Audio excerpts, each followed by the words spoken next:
Pojan ja Pyhän Hengen nimeen.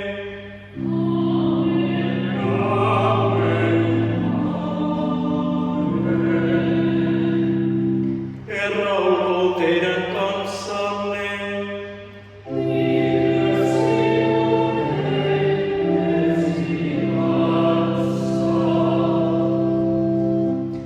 Istuutukaa, rakkaat ystävät. Ilo olla teidän kanssanne viettämässä tänään apostoli Bartolomeuksen muistopäivää. Meidän kirkossamme apostolien muistopäiviä vietettiin 1770-luvulle asti, mutta siinä vaiheessa valistus oli edennyt jo niin pitkälle, että ymmärrettiin, että ihmisen on parempi tehdä eheää työviikkoa eikä viettää mitään turhanpäiväisiä pyhäpäiviä. Nyt me saamme tehdä vähän liikettä takaisinpäin. Saamme viettää juhlaa.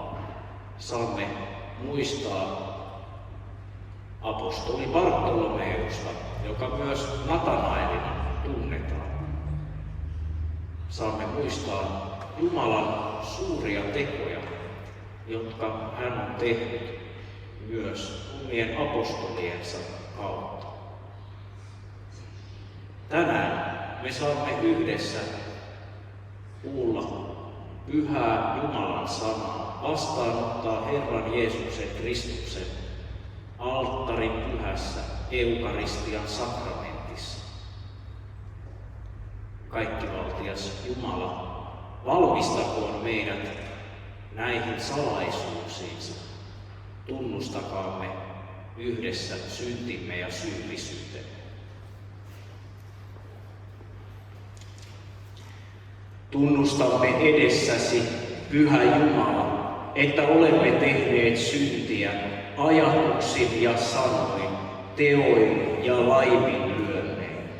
Muista meitä lampeudessasi ja anna meille Jeesuksen Kristuksen tähden anteeksi, mitä olemme rikkoneet. Kaikkivaltias Jumala, antakoon meille syntimme anteeksi ja johtakoon meidät ikuiseen elämään.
ja tee kirkostasi pelastuksen julistaja kaikille kansoille. Tätä pyydämme vapahtajamme Jeesuksen nimessä.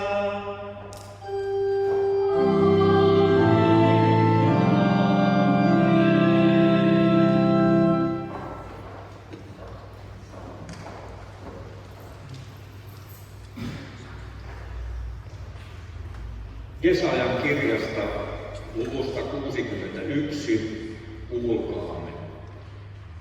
Minä, Herra, rakastan oikeutta ja vihaan riistoa ja vääryyttä. Minä maksan kansalleni palkan oikeuden mukaan ja teen sen kanssa ikuisen liiton.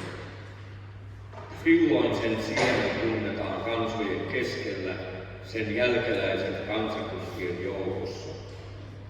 Kaikki, jotka heidät näkevät, ymmärtävät, että Herra on siunannut tämän sukukunnan. Minä riemuitsen Herrasta, minä iloitsen Jumalastani. Hän pukee minun ylleni pelastuksen vaatteet, hän kietoo minut vanhurskauden viittaan, niin että olen kuin sulhanen, joka laskee hiuksilleen juhlapäähineen, tai kuin morsian, joka koristautuu kauneimpiinsa. Ja niin kuin maa työntää versoa, niin kuin puutarha saa kylvetyn siemenen kasvamaan, niin Herra, minun Jumalani, saa vanhurskauden versomaan ja ylistys kohoaa kaikkien kansojen kuultavaksi. Tämä on Jumalan sana. Jumalalle kiitos.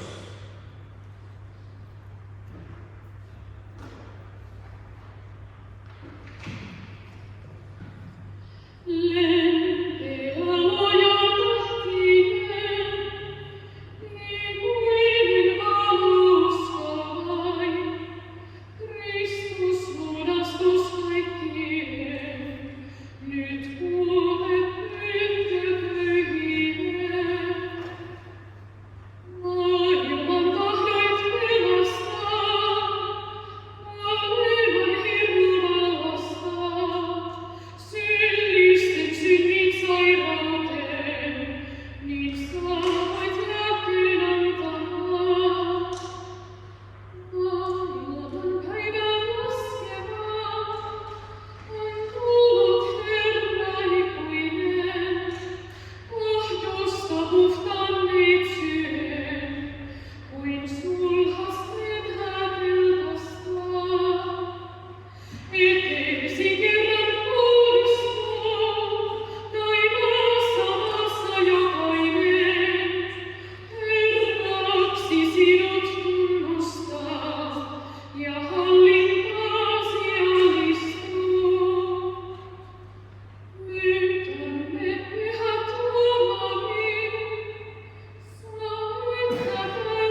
Toisesta kirjeestä korinttilaiselle, luvusta 4, kuulkaamme.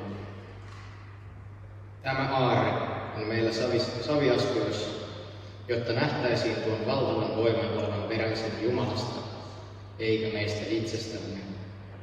Me olemme vainottuja kaikin tavoin ahtaalla, mutta emme umpikujassa, neuvottomia, mutta emme toivottomia, vainottuja, mutta emme hylättyjä, maahan lyötyjä, mutta emme tuhottuja. Me kannamme aina ruumiissamme Jeesuksen kuolemaa, jotta myös Jeesuksen elämä tulisi meidän ruumiissamme näkyviin. Tämä on Jumalan sana.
Evankelista Johanneksen mukaan ensimmäisestä luvusta.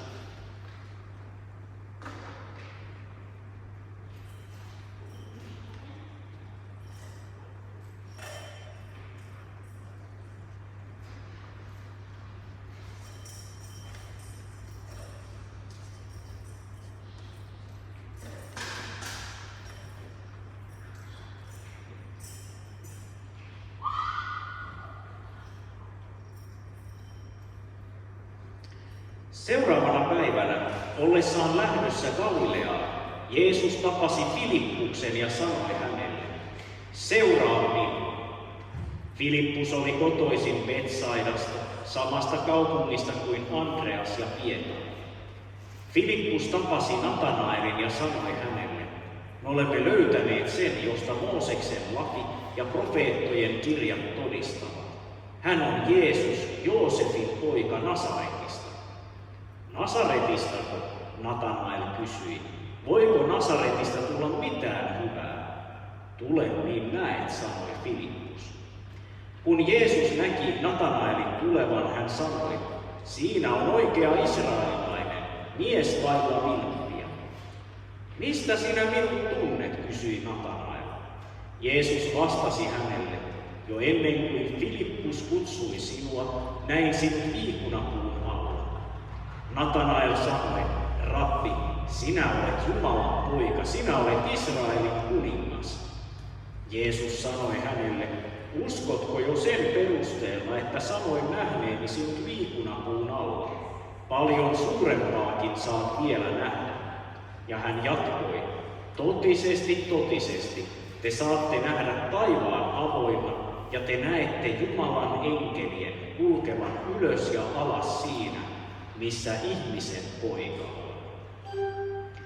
Tämä on pyhä evankeliumi.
Vietämme siis tänään Natanaelin, apostoli Bartolomeuksen muistopäivää. Tämmöiset pyhien muistopäivät meidän kirkossamme saattavat joskus herättää semmoisia hämmentyneitä ajatuksia. Onko tämmöinen lainkaan soveliasta ja sopivaa? Voimmeko muistaa pyhiä? Mutta silloin on hyvä suunnata katsetta ihan jo vaikkapa luterilaisiin tunnustuskirjoihin, jotka meille sanovat, että meidän tulee muistaa pyhiä. Meidän tulee ottaa heistä mallia ja esimerkkiä elämään. Ovathan he meitä ennen eläneet, kilvoitelleet ja käyneet monenlaiseen tuskaan ja kärsimykseenkin Kristuksen tähden. Myös täysin luterilainen on se ajatus, että jo taivaaseen päässyt joukko rukoilee meidän puolestamme. Näin esimerkiksi Ilmestyskirjassa, jossa alttarin alla oleva marttyyrien joukko huutaa Jumalan puoleen ja kysyy, että eikö ole jo malja täynnä, koska sinä suot vapauden ja avun viimeinkin omillesi maailmassa ja vapautat heidät kaikesta siitä väärästä ja pahasta, joka heitä ahdistaa. Tänään, kun me muistamme apostoli Natanaelia, Bartolomeus, me teemme sen luottaen niihin Jeesuksen sanoihin, että se, joka uskoo minuun, ei ikinä kuole, vaan saa elää.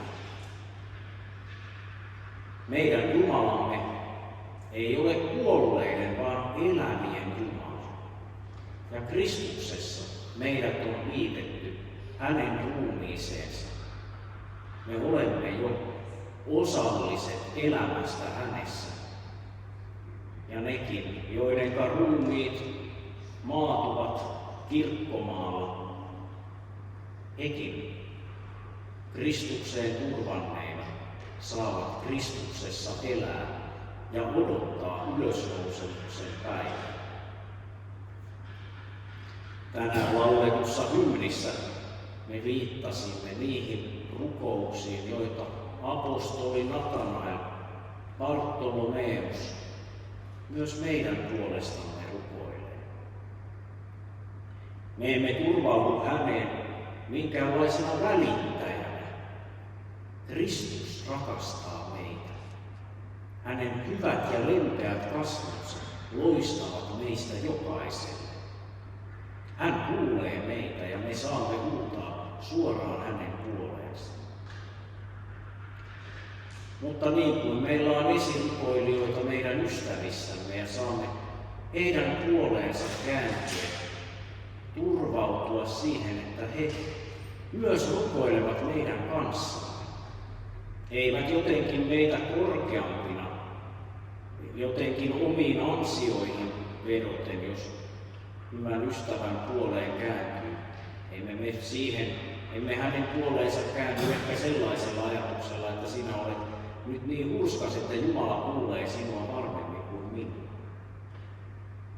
Mutta näin me osoitamme myös olevamme yksi ruumis Kristuksessa, yksi elävä ruumis, jossa me kannamme toinen toisiamme.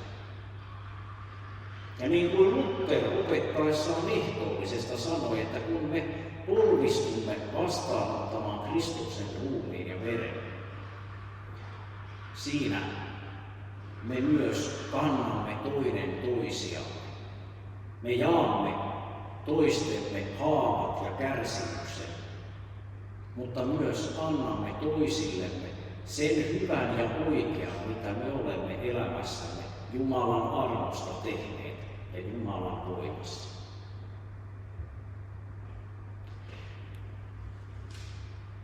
Mutta Bartolomeus, kuka hän on?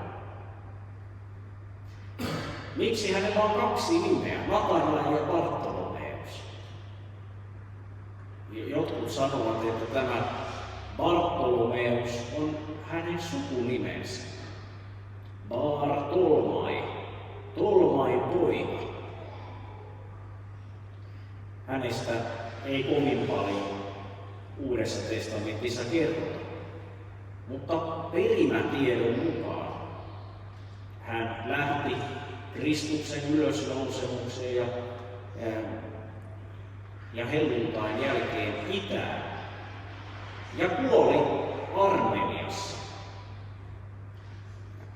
Näin sanotaan, että hänet nyljettiin elävältä. Ei jäädä pohtimaan tarkemmin, mitä se tarkoittaa. Mutta se, millä tavalla Bartolomeus lähti seuraamaan Kristusta, siitä me voimme oppia jotain. Mitä hänelle sanottiin, kun tämä selvästikin kirjoituksista jotain tietävä ja oppinut totesi, että voiko Nasaretista tulla mitään hyvää? tiesi odottaa pelastajaa, joka on syntynyt Betlehemissä. Mitä hänelle Filippus sanoi? Tule katsomaan. Filippus ei ryhtynyt käymään minkäänlaista opillista väittelyä hänen kanssaan, minkäänlaista apologiaa, vaan sanoi, että tule katsomaan. Mitä me voisimme tästä oppia kristittyinä, kun lähdemme maailmaan, kun menemme muiden ihmisten luokse ja kerromme heille Jeesuksesta? Voisimmeko mekin sanoa, että tule katsomaan? Siellä meillä on Herra Jeesus Kristus. Hän tulee käsin kosketeltavalla tavalla meidän luoksemme. Hän antaa itsensä meille ruuaksi ja juomaksi. Hän on täällä. Tule katsomaan.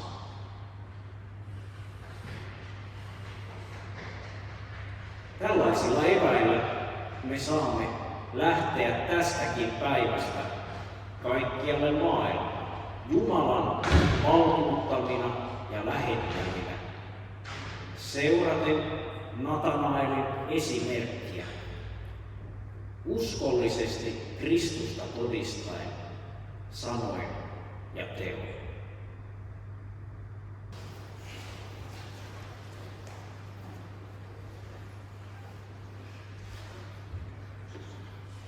Thank you.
hengen voimassa ja yhteydessä Kristukseen.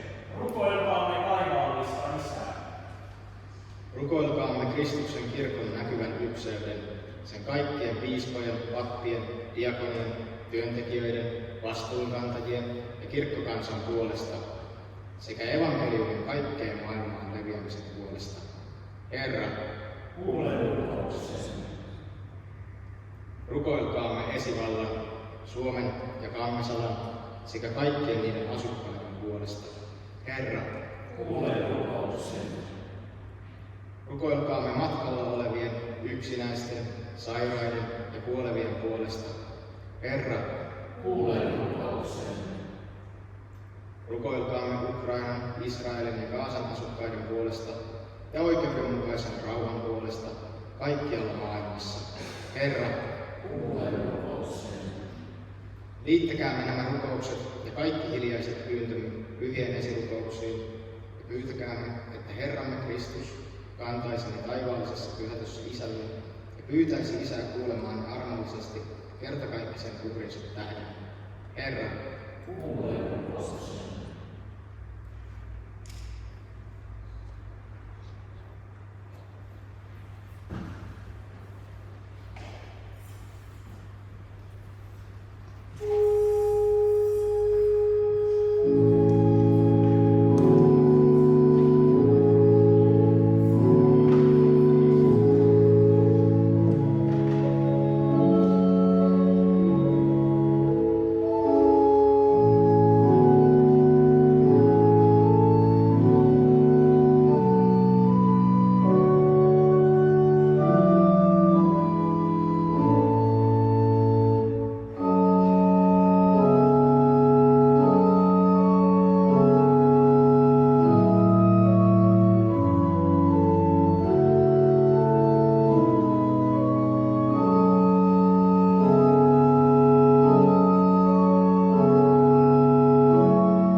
Herra olkoon teidän kanssanne.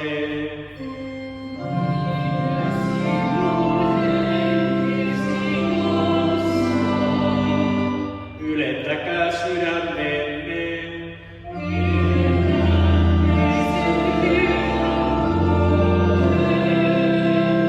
Kiittäkäämme Herra Jumalamme.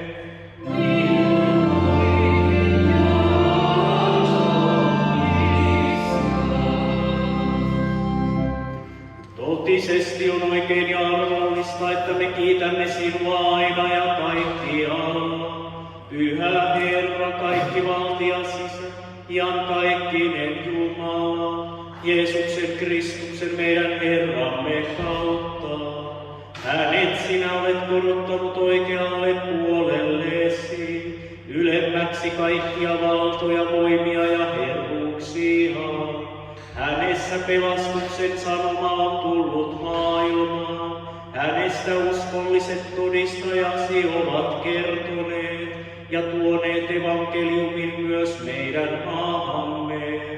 Me kiitämme sinua tästä taivaan lahjasta ja laulamme sinulle ylistystä enkelien ja kaikkien pyhien kanssa.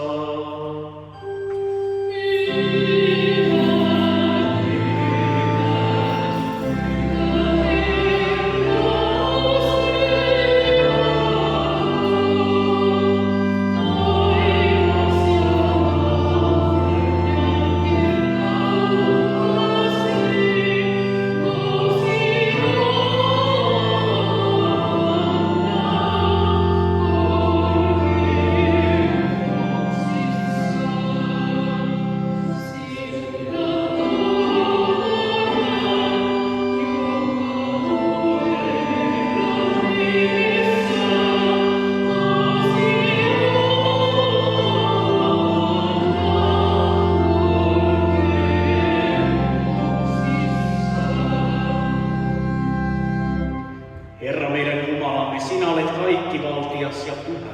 Sinä annoit elämän koko luomakunnalle ja loit ihmisen omaksi kuvaksesi. Sinä et jättänyt meitä synnin ja kuoleman valtaan, vaan lupasit profeettojen kautta pelastuksen päivän. Kun aika koitti, sinä lähetit poikasi. Hän syntyi ihmiseksi ja lunasti meidät ristillä. Hänessä sinä teit rauhan kanssa.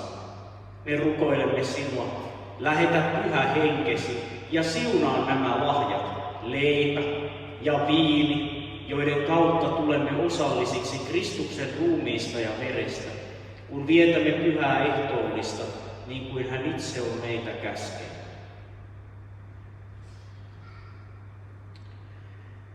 Herramme Jeesus Kristus, sinä yönä, jona hänet kavallettiin, otti leivän, siunasi, mursi ja antoi sen opetuslapsilleen sanoen, ottakaa ja syökää, tämä on minun ruumiini, joka annetaan teidän puolestanne, tehkää se minun muistokseni.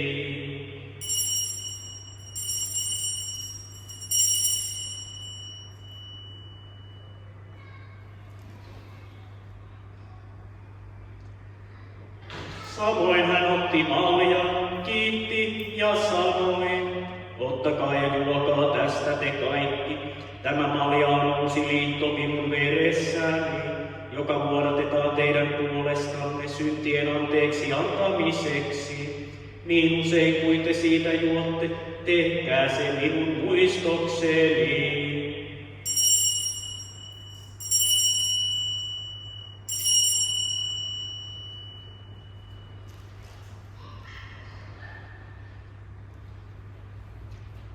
Me muistamme poikasi pelastavaa kärsimistä, kuolemaa, riemullista ylösnousemusta ja taivaaseen astumista.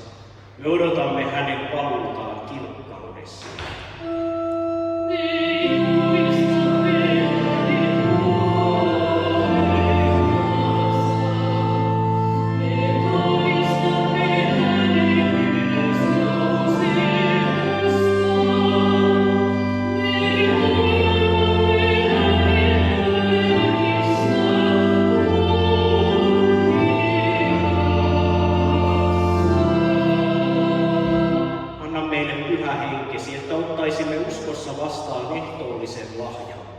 Tee meistä yksi ruumis Kristuksessa ja johdata meidät rakkauden tekoihin, sinulle kiitokseksi ja kunniaksi. Hänen kauttaan, hänen kanssaan ja hänessä kuuluu sinulle kaikki valtia sisä pyhän hengen yhteydessä, kunnia ja kirkkaus aina ja ikuisesti.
Herran rauha olkoon teidän kanssanne.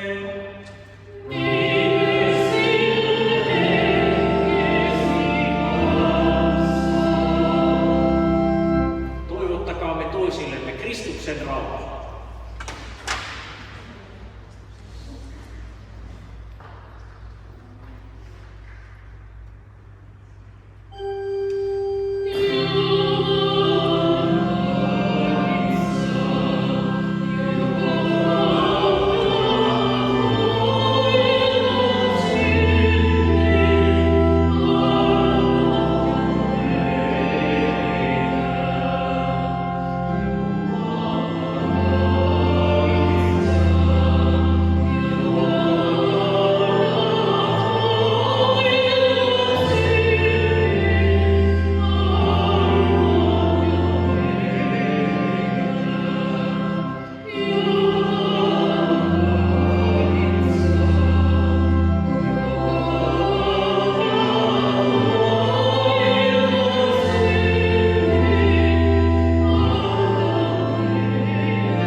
Leipä, joka me murramme, on osallisuus Kristuksen ruumiiseen.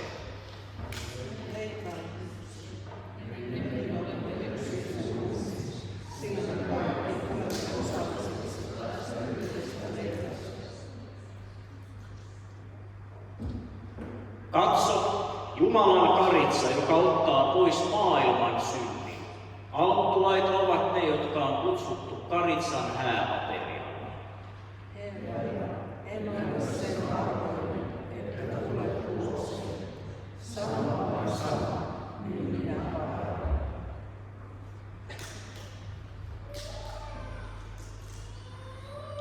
Rakkaat ystävät, olette tervetulleita kaikki kastetut kristityt Herran pyhälle ehtoolliselle vastaanottamaan Kristuksen toden, ruumiin ja veren. Me jaamme ehtoollista siten, että jaan leivän ja viini jaetaan yhteismaljasta. Voit vastaanottaa ehtoollisen myös pelkän leivän muodossa, jos jostain syystä et koe tai tahdo, voi voivasi tai tahtovasi vastaanottaa yhteismaljasta. Yhteismaljasta vastaanotettaessa niin toimi sillä tavoin, että kun sinulle tarjotaan tämä malja, niin otat tästä itse kiinni ja ohjaa sillä tavoin suuhusi, että saat nautittua hyvin sakramentin siinä ilman, että valuu rinnuksille. Jos et jostain syystä voi vastaanottaa ehtoollista, aseta toinen kätesi toiselle olkapäälle, niin saat siunauksen.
Olemme ottaneet vastaan Herran Jeesuksen Kristuksen ruumiin ja veren.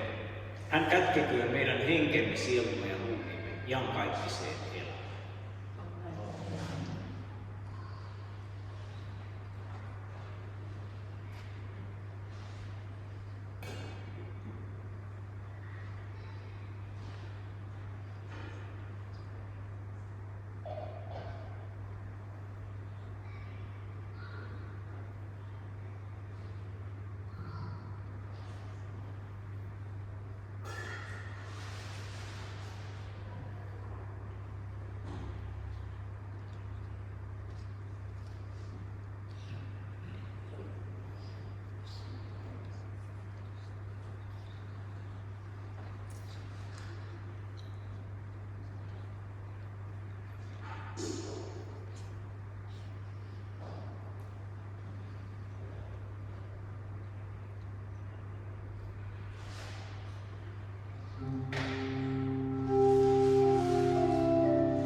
Pyhä Jumalan elämän antaja, kiitos siitä, että olet lahjoittanut ehtoollisessa Kristuksen ruumiin ja veren iankaikkisen elämän lähteeksi.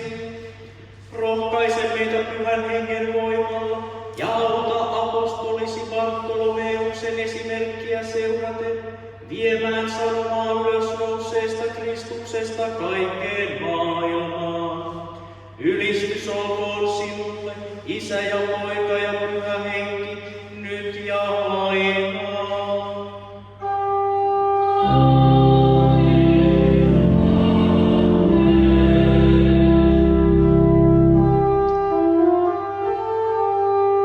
Kiittäkäämme Herraa.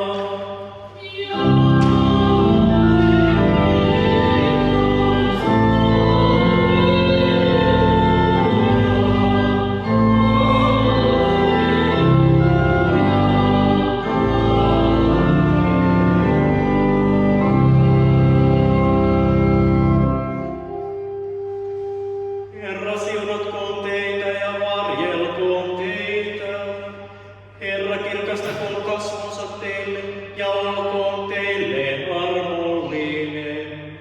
Herra kääntäköön kasvonsa teidän puoleenne ja antakoon teille rauhan. Isän ja Pojan ja Pyhän Hengen nimeen.